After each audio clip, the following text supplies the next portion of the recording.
They told me to print the warning, and my hands shook ink across the page. The orders spoke of purification and false patriots, but never of the faces I knew. I watched trust drain from doorways and meeting rooms, carried on the paper I had fed through the drum.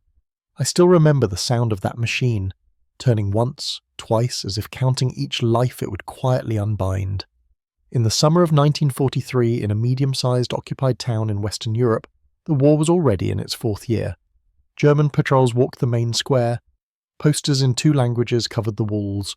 The local population moved carefully between queues, curfews, and quiet acts of defiance. Beneath the surface, a resistance network tried to stay alive. It was not one monolithic organization. It was a patchwork of small cells, families, neighbors, old colleagues, and a few strangers who had learned to trust one another slowly. Among them was a small underground propaganda group. Their work was not sabotage in the cinematic sense. They did not blow up trains or ambush convoys. They had a different task. They manufactured information. In a cramped back room behind a repair shop, paper, ink, and metal stencils became weapons. Here, a typist and mimeograph operator spent nights turning whispered news into printed leaflets. She was not a commander. She was not a celebrated agent. She was a propagandist whose work rarely appeared in reports by name. Her job was to take messages from regional coordinators and from foreign broadcasts, condense them and spread them as simple pamphlets across the town. The group believed that information kept resistance alive, and it reminded people that the occupation was not permanent. It carried code words to coordinate small acts: a day of work slowdowns, a boycott of a new rationing rule, a warning about a known informant. The operation followed a strict routine. Messages came in through couriers, sometimes on cigarette papers, sometimes memorized and dictated quietly at a kitchen table. The typist worked by a blackout curtain, retyping the text onto stencils by the dim light. The mimeograph drum turned slowly, the smell of ink mixing with damp plaster. Finished pamphlets left the shop wrapped in old newspaper, then passed to distributors. Some went into letterboxes, some were slipped under shop doors, some were left on trams or benches to be found by accident. To survive, the group relied on 2 things: secrecy and trust. And each person knew only a few others. They were told little about who was above them in the structure, or how messages were drafted at the regional level. They trusted that the words they printed and spread had been checked by someone higher up. They trusted that the instructions were genuine. They trusted that the information they carried would not endanger people needlessly. In the early months of 1943, the propaganda work seemed modest but steady. Pamphlets reported Allied bombings of distant targets. They listed small acts of sabotage committed by railway workers or warehouse clerks.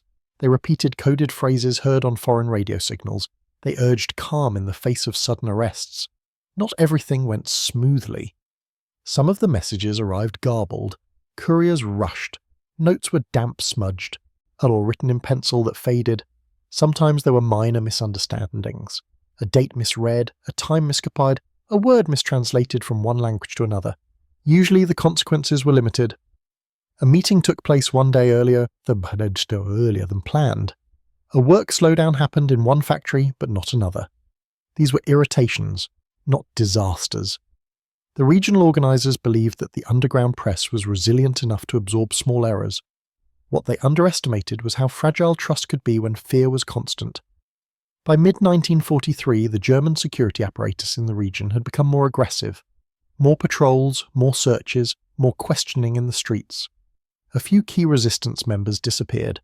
Some were known to be in prison, others simply did not return home. Within the propaganda group, the doubts grew quietly. Were the arrests random? Had someone betrayed a contact list? Or had small mistakes in the chain of communication exposed patterns the occupiers could read? The typist in the back room heard these worries only in fragments. She heard them in hurried whispers as distributors picked up bundles. She heard them when a courier arrived later than usual, glancing over a shoulder before entering. She heard them when a cell leader asked her to reword a pamphlet to sound more cautious. Still the routine continued. The mimeograph turned. Paper soaked up ink. Leaflets left the room. In late August 1943, a new instruction arrived. It came folded into a small envelope, delivered by a courier who had travelled from a nearby city. The note carried a regional code word at the top, confirming it as official. The handwriting on the inner page was not familiar to the local group, but that was not unusual. People were arrested, moved au repli de pièce. The message was short. It stated that enemy security services were preparing a crackdown on the resistance cells. It warned that certain local groups had been infiltrated. It insisted that contacts who continued to operate under old arrangements would be considered compromised. It urged resistance members to cut links with any cell rumoured to have a traitor. The note proposed a pamphlet to warn the population and clean the network. It used one loaded phrase and purification. To the typist, it was a new kind of directive. Most previous pamphlets had focused on unity and patience. This one pointed inward. It spoke of danger not only from the occupier, but from within the underground itself. The local organisers debated the message in a small group. They sat around a kitchen table with shutters closed and a single lamp on. On the table lay the original note, a half-burned candle, and a radio hidden inside a wooden box. Some argued that the directive should be treated as a warning for leadership only, not for the general population. They feared that putting such language into a public leaflet would fuel panic. Others pointed to the authentication code and the courier's route.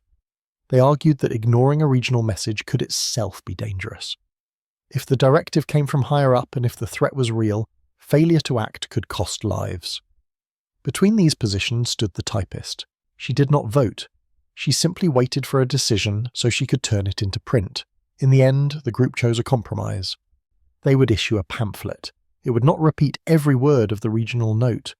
It would, however, warn that some cells were under suspicion and that citizens should exercise caution with anyone claiming to represent the resistance. They believed they were tightening security. They believed they were protecting the movement against infiltration. They did not see that they were about to feed a rumour machine they could not control. The typist drafted the text under pressure. She worked with the original note beside her, copying phrases and trying to make them clearer. She removed some of the most severe language. She added a few lines calling for vigilance and discipline. But she also made a critical choice. To make the message concrete, she referred to certain groups by the first letters of their code names.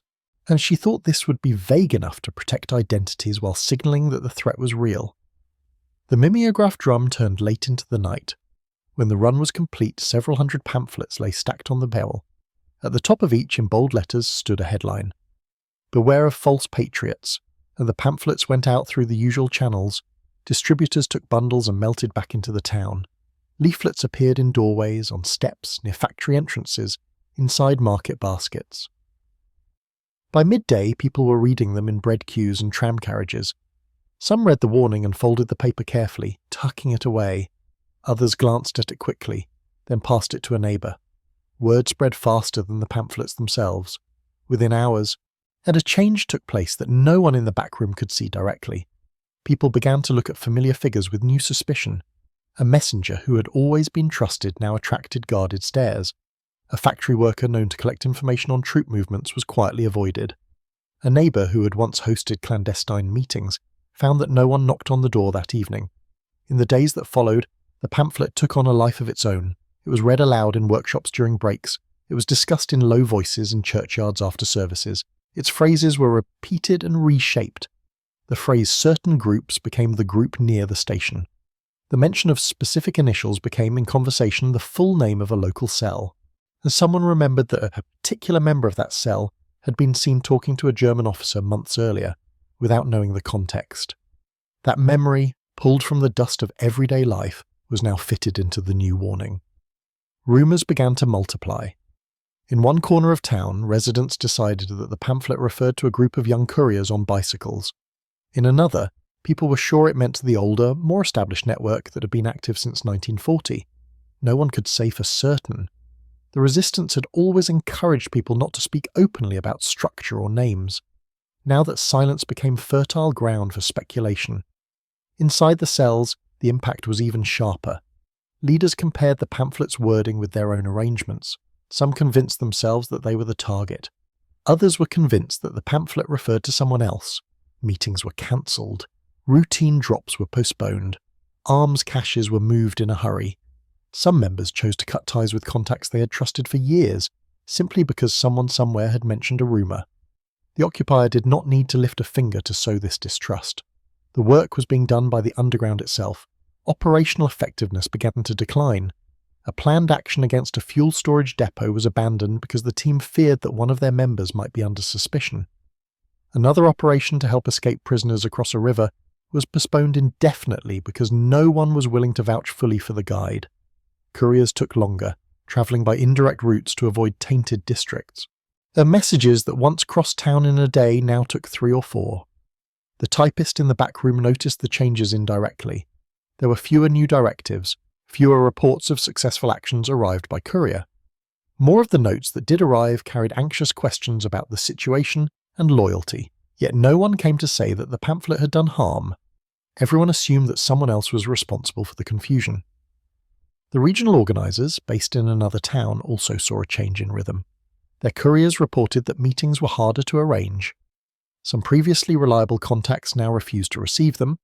Some claimed that regional directives had been turned into accusations at the local level. The organisers concluded that discipline had slipped. They believed that local groups were rewriting central messages. They wrote new directives urging obedience and caution. These too passed through the same chain and were filtered through the same climate of suspicion. The German security services, watching from the outside, noticed something as well. They observed that leaflets still appeared, but less regularly. They observed that routes used by suspected couriers became more erratic. They perceived confusion they did not fully understand. In some districts, informers reported that the patriots are arguing among themselves. This suited them. They increased pressure just enough to keep fear alive, but did not move so heavily that they might unintentionally unify their opponents. The turning point came with a single arrest that, in a different atmosphere, might have passed with little effect. One courier, delayed by a last-minute change of meeting point prompted by a rumour, was stopped at a checkpoint after curfew. He carried no pamphlets, but he had a small notebook with coded initials and times. Under interrogation, he tried to stick to his cover story. But now, unlike earlier in the war, his captors already suspected that the network was internally divided. They fed him fragments of information, some true, some invented. They said that others had already named him. They claimed that another cell had denounced his group as traitors. Under stress, he believed them. He began to speak, not out of loyalty to the occupier, but out of a desperate need to explain that he was not the one at fault. He named people he thought had already been accused. And he repeated rumours he had heard in doorways and on stairwells since the pamphlet appeared. The security service wrote everything down. They did not need to know which statements were true. They needed only to map suspicion. When arrests followed, they did not follow a precise pattern. They were scattered, even inconsistent. One member of a cell was taken, while another, apparently more central, was left alone. This randomness reinforced the belief among those still free that someone, somewhere, was directing the occupier selectively. They believed that lists had been handed over. They believed that the pamphlet's warning had come too late or had been misused. Within the propaganda group, the atmosphere grew heavy. The typist now worked in a room that felt colder even in late summer, and her hands shook slightly as she rolled new stencils into place. She made more mistakes, leaving small ink blots on the page. She took longer to type. The group argued, quietly but persistently, about whether to address the confusion openly. Some proposed issuing a new pamphlet clarifying that no specific local cell was being condemned. Others feared that any attempt to correct the earlier message would only draw more attention to it. They worried that acknowledging internal disputes publicly would confirm to the occupier that the resistance was fragmented and insecure. The typist suggested something simple. She proposed a leaflet emphasizing cooperation and mutual aid, without mentioning betrayal or infiltration. She hoped that such a message might rebalance the mood. The idea was politely set aside. The argument was not just about words on paper, it was about control. Local leaders did not want to admit that a single pamphlet approved by them had become a catalyst for disintegration. Regionally, higher organisers did not want to admit that their original note, with its harsh language about purification, might have been poorly judged or dangerously vague. In that silence, the pamphlet retained its power. It remained both everywhere and nowhere. People referred to it simply as the warning. Hardly anyone kept a physical copy. Possession of such material was dangerous. Yet its phrases lived on in memory, reshaped by each retelling. In one neighbourhood, the story solidified that the pamphlet had been ordered by agents abroad. In another, and people were sure it had been fabricated entirely by an ambitious local group trying to seize control. Few considered a third possibility. the possibility that the note which started it all had itself been influenced, distorted, or forged earlier in the chain. Only much later, in another town, a regional organizer would recall that the August directive had come through an unusual route. It had not followed the standard radio code courier sequence. It had appeared after a courier had been arrested and then mysteriously released. At the time, that coincidence had been noted and then set aside. By the time anyone revisited the question, the damage from the warning had already been done. Back in the occupied town, the consequences played out in smaller, quieter ways than in dramatic reports. Some cells simply went dormant, they're deciding that action under such uncertainty was too dangerous. A few individuals broke completely and withdrew into private survival. Others continued their work, but with narrower scope, trusting only family members or childhood friends. The result, from an operational perspective, was a fragmented network. Information flow slowed.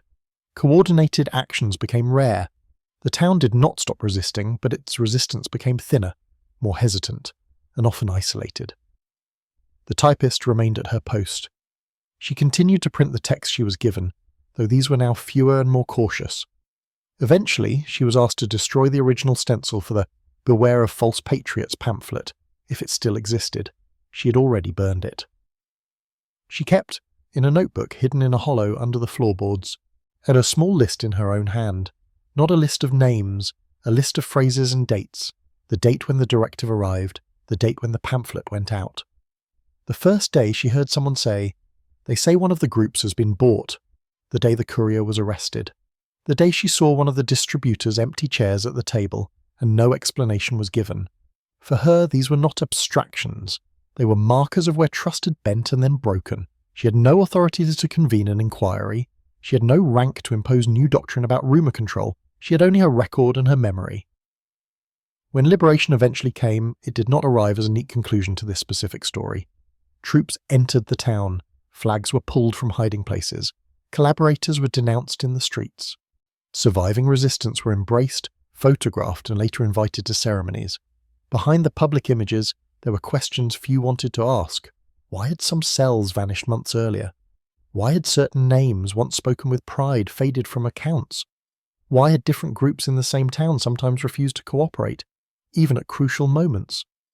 In the first months after the occupation ended, attention turned to reconstruction and justice.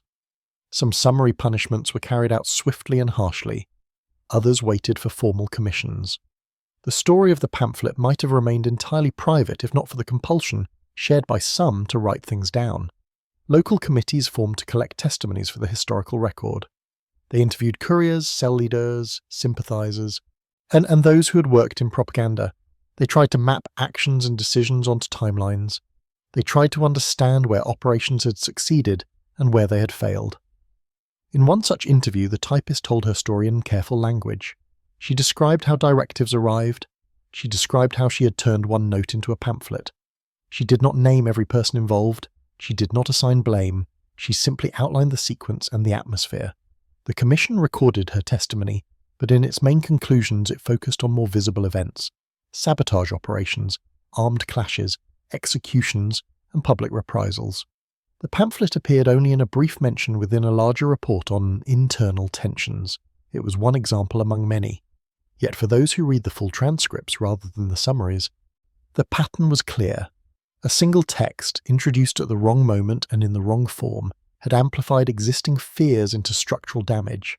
It had not directly caused every arrest or every failure, but it had provided a framework of suspicion into which every later misfortune could be fitted. In the years that followed, this case, and others like it, attracted the attention of people writing not about battles, but about clandestine organisation. Military educators and intelligence officers studying resistance movements found in these stories warnings of their own. They saw that underground propaganda could be a double-edged instrument. The same channels that carried courage and coordination could also carry panic and distrust. As some post-war training manuals began to include sections on rumour management in occupied or contested areas, they used anonymised examples drawn from wartime experience. One section described an unnamed town where a leaflet warning of traitors had triggered a wave of mutual suspicion, paralysing local initiatives for several months. The description matched, in essential features, the typist's town. These manuals recommended that any public warning about infiltration be accompanied by clear precise information. They advised against vague accusations implied through initials or ambiguous phrases. They stressed the need for secure internal channels to report and verify suspected compromise, separate from public messaging. They warned that enemies would seek to infiltrate not only organizations but narratives. In this way, the story of the pamphlet became part of a larger lesson. It showed that a resistance movement did not only fight occupation forces, it also fought its own tendency to turn fear into self-destructive rumour. The typist's personal notes, if they survived, did not become widely known. Her name did not appear in major histories. Most accounts of the town's liberation mentioned prominent local leaders, spectacular acts of sabotage or tragic executions. They did not dwell on the slow erosion of trust carried by thin sheets of inked paper. Yet for those who lived through it, the memory of that summer remained. They remembered standing in a queue, holding a leaflet that told them to beware of false patriots, and glancing sideways at neighbours who had once been beyond question. They remembered the hesitation before opening the door to a knock at night.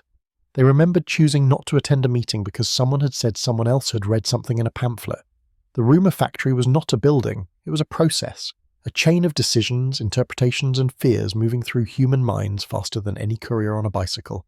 It worked silently, without machinery, sustained by an endless supply of doubt. In that occupied town in that year, one small propaganda group discovered the cost of feeding that factory even once.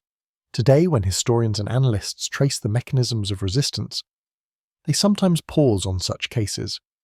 They examine how underground information systems were structured. They ask how much autonomy local printers had and how they balance clarity with secrecy. They consider how easily words such as purification and false patriot can escape the intentions of those who first write them. The lesson is not dramatic. It does not end in a decisive firefight or the capture of a notorious agent. It ends instead in a recognition. The recognition that in occupied towns, paper and ink could support networks of trust, or with one poorly judged message, help to tear them apart.